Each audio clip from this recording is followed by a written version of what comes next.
Yo, what up? How you guys doing out there today? This is your boy Waddle Beast. I'm here with my boy Jeremy. We're here to present you our MLB on Deck segment for Thursday, July 4th. If you're new to this channel, please make sure and click the subscribe button below so you can watch all my MLB, NBA, and NFL videos. If you haven't came and checked out our website here at dfscheatsheet.com, you're absolutely missing out. We have all the tools to help you compete with the pros day in and day out, including a complete optimizer, tons of content, daily FanDuel, and DraftKings cash lineups. Hey, we're truly a one-stop shop for all your DFS needs. So make sure you come check out the site here at dfscheatsheet.com. So, hey, what up, Jeremy? How you doing? What's up, man? I'm good. How are you? Doing pretty good. Real quick, I want to say happy 4th of July to my boy. Happy 4th of July to everybody out there. Happy 4th of July to the DFS team. And hey, man, I'm ready to just talk some baseball. This looks like a fun slate. 4 games. I like 4-game slates. You can basically stack it up every which way in GPPs. So, man, I think it's going to be a fun little slate. You could basically stack this up all different ways. Exactly. For sure. I'm ready to jump in and just talk some baseball real quick. You ready to go? Yeah. Cool. As always, this video is a little bit more of an overview, get you a general idea of the slate. If you want a more in-depth analysis on today's slate, make sure to check out Jeremy's deep dive segment that he does every day. Make sure to check out my core plays video, five guys that I feel should be in all your cash game lineups. Have a couple of articles up as well for MLB plus NHL. On the weekends, we have NASCAR, PGA, MMA. And just a heads up, we're going to be having a first time ever NASCAR video tomorrow night, getting you guys ready for Daytona, right? Daytona 500? It's not the Daytona 500. It's just the Daytona race. It's the night race. Okay. Okay, yeah. So we are gonna have be doing a video tomorrow. Get you guys some content for that and ready to go for this weekend. So make sure that you have those notifications turned on and that you're subscribed. This way you don't miss any of our content pieces that we put up for you guys. And yeah, man, let's jump into it. So I'm gonna start with the bats, and you can kind of round us off with the pitchers, and we'll kind of get out of here. This should be a quick, easy one. So I'm gonna start. Talked about them yesterday.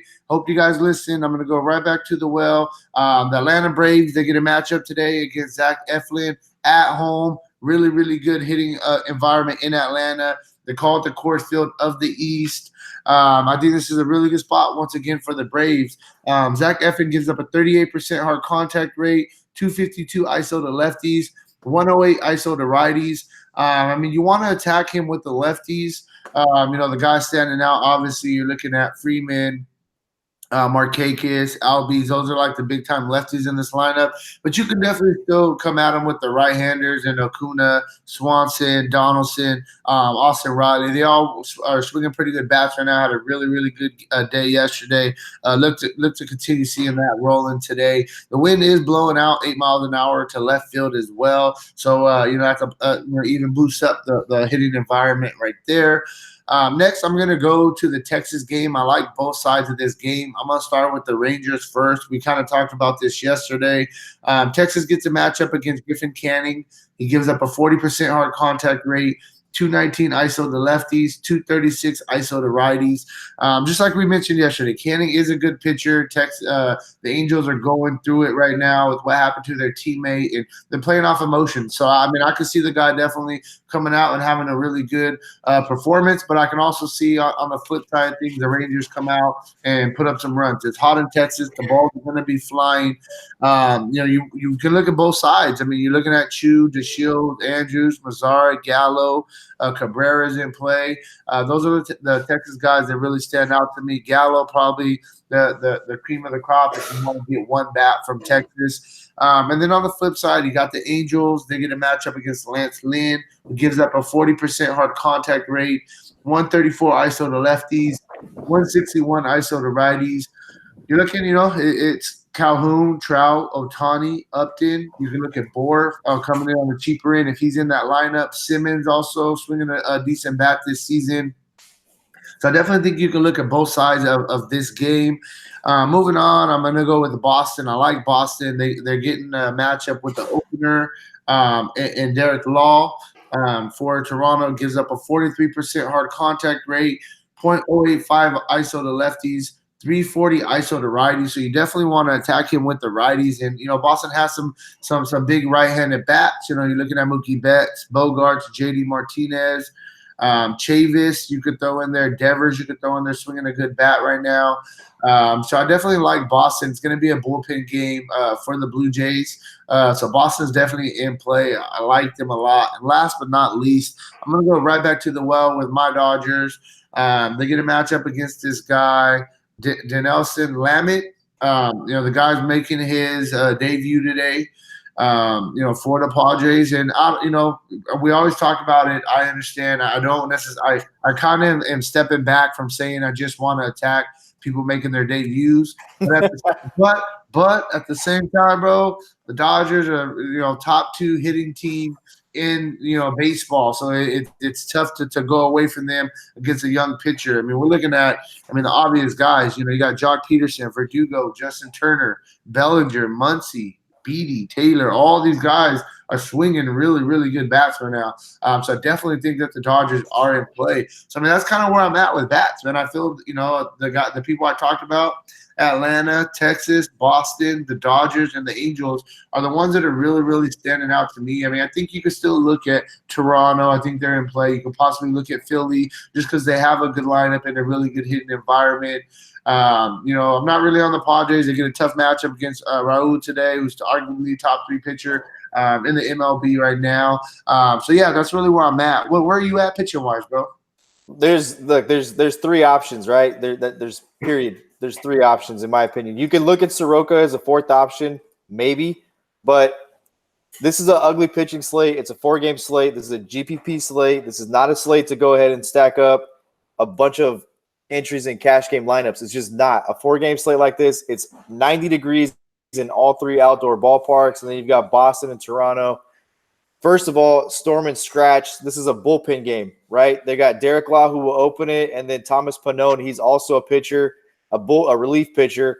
He's had 23 appearances this year, over a 5 ERA. This is not – Boston is clearly the number 1 stack, in my opinion, now that Stroman is out of this game. Stroman wasn't a pitcher that you're going to want to use on the slate anyhow. But Stroman does have the ability to get ground balls. He can limit hard contact. That's all out the window. So, look, all 4 teams all 4 games, all 8 teams firmly in play. I know that you just mentioned Zach Eflin. The one thing that I'll continue to mention to everybody who watches this is there's a problem with the Philadelphia Phillies pitching staff and left-handed bats. The one thing about this lineup is they do have left-handed bats in Freddie Freeman, Markakis.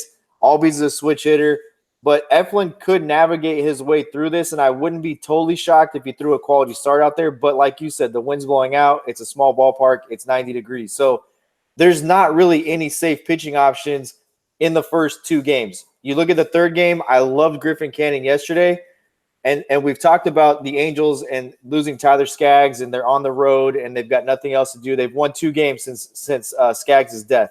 So they scored 9 runs in the first game back. They scored 6 runs yesterday. Griffin Canning gets his start pushed.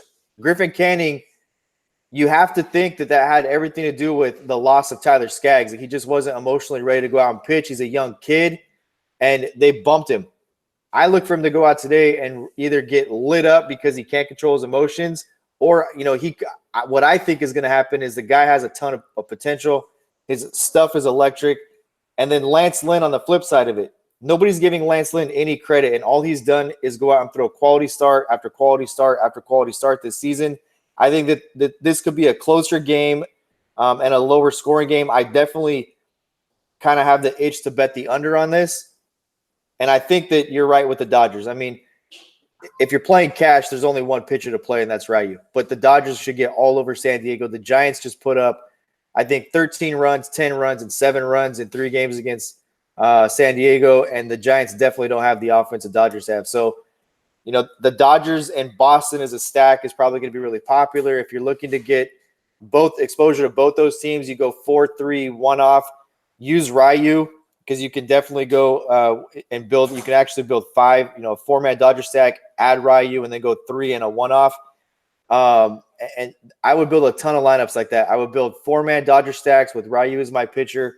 I would mix in some exposure to Lance Lynn. I would mix in some exposure to Griffin Canning, but that's pretty straightforward. For sure. I mean, I think it's an easy slate, but it's going to be a fun slate at the same time. So yeah, man, like I said, hey, check out Jeremy's deep dive if you want a more in-depth analysis. I'll be back very soon with my core plays as well. Outside of that, man, hope you guys have a wonderful, safe 4th of July, and good luck on you guys' contest tonight. Peace out.